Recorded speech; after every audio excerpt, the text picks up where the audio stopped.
Bonjour à tous, l'association des maires et présidents d'intercommunalités de la Côte d'Or annonce soutenir les communes touchées par les incendies alors que des reprises ont été constatées dans le secteur de Lège-Cap-Ferré en Gironde. Le bilan est considérable, 240 habitations ont brûlé depuis mercredi dans le sud-ouest de la France, bilan qui reste très provisoire selon le sous-préfet de Gironde.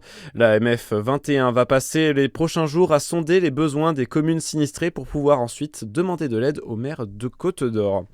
Les fortes chaleurs sont de retour, le Jura, le Doubs et la Saône-et-Loire sont à nouveau en vigilance orange canicule, la Côte d'Or en vigilance élevée pour les feux de forêt.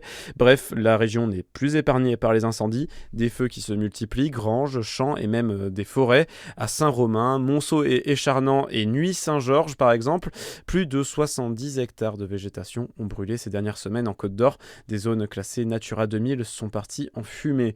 Sylvain Ducroux, directeur de l'agence Bourgogne-Est de l'Office national des forêts, est revenu sur la cause de ces départs de feu au micro de Charlie Chevasson vendredi dernier. Les premiers feux se sont manifestés la fin mai et le phénomène n'a fait que s'aggraver pendant toute la période de juin et jusqu'à encore aujourd'hui fin juillet.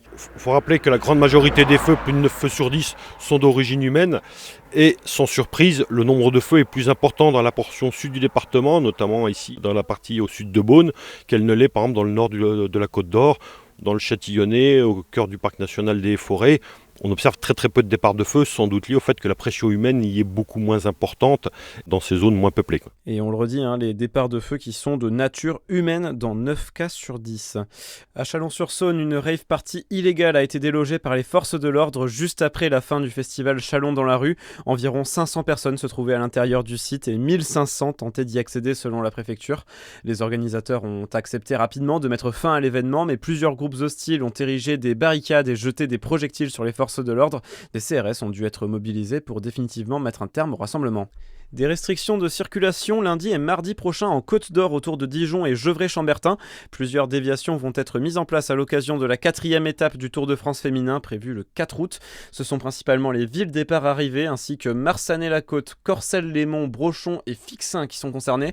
Toutes les informations et la carte des déviations sont à retrouver sur le site de la préfecture. À Besançon, un projet de 216 logements étudiants à l'Arsenal. Le projet vient d'être dévoilé par Vinci Immobilier. Les appartements seront installés dans les anciens locaux techniques du CHU, principalement des T1 d'environ 18 mètres carrés tout équipés. Vinci Immobilier devrait investir au moins 10 millions d'euros dans le projet qui devrait être livré pour la rentrée 2029.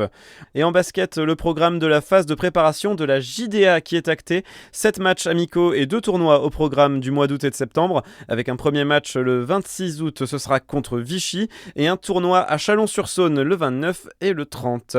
Bonne soirée sur Fréquence Plus.